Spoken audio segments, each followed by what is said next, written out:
Marguerite. I'm Aunt Marguerite's niece. And she was my godmother. So I have a kind of comparably small window into her life. My window is the summers. A couple of days every year we would get to go to Muskoka to visit Aunt Marguerite and Uncle Pao in their summer home. So maybe it's not as rich as some people's memories, but they were precious anyway. So the first time I remember meeting Aunt Marguerite, I think I was like 3 or something, and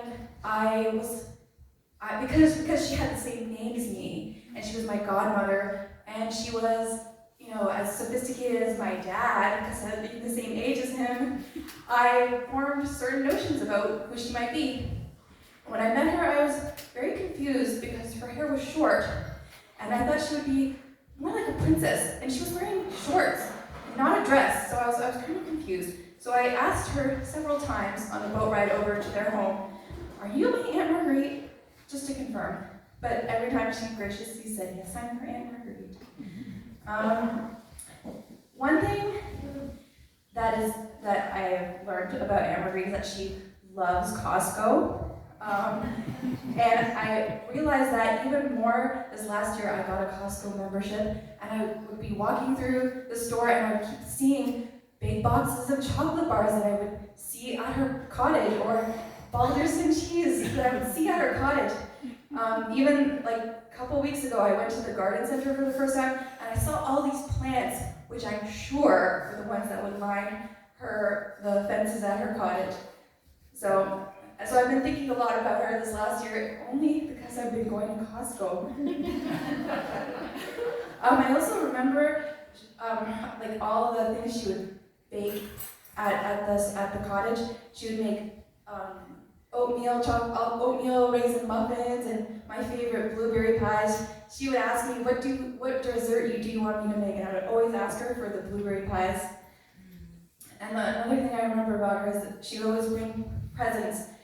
When it was me and my brother going to see her in the summer, she would have a present for both of us from her travels. And then later on, when it was just me going, she would wrap up all these nice little presents for me for my birthday. I'm not sure she knew exactly when my birthday was, but she always had a birthday present for me. And then during COVID, she still had a birthday present for me, and she mailed it to me in this beautiful package. And anyway, she was so thoughtful. Okay, here's the topic I don't really like. Politics.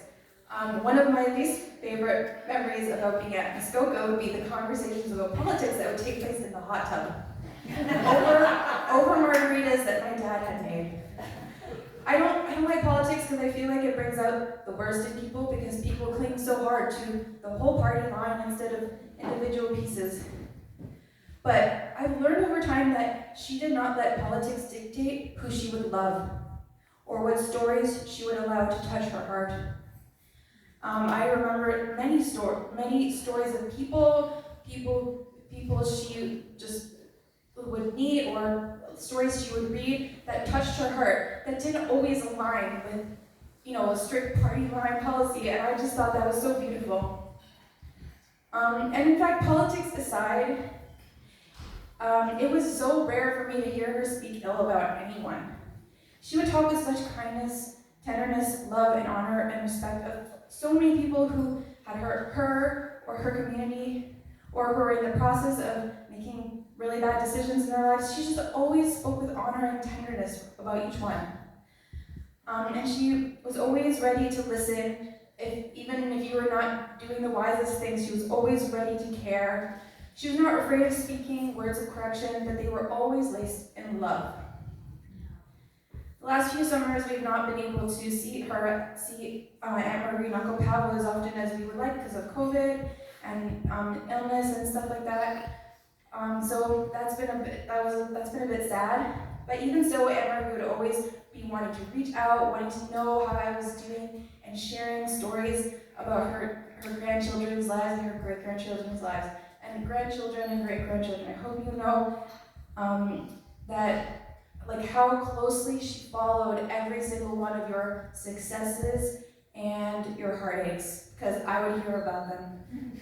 in a beautiful way. She'd be like asking for prayer. She'd be sharing a video of some cool performance you did. She was so proud of you. So unfortunately for that, I'm a really terrible pen pal, and that's one of Aunt Marguerite's love languages. She loves writing notes to people, and it's a great regret of mine that I was not present to her as much as she was to me, especially in this last year when she had all that back pain. But I'm so thankful for where she is now with a new body, as my cousin Mark said in a recent email, she's more alive than ever. I wonder how she feels now about being waited upon at the feast of heaven, or if, because after a lifelong of waiting on us all with her everything, or if she misses making raisin oatmeal cookies and pie. And one day I will ask her when I see her again. I'm very much looking forward to that day.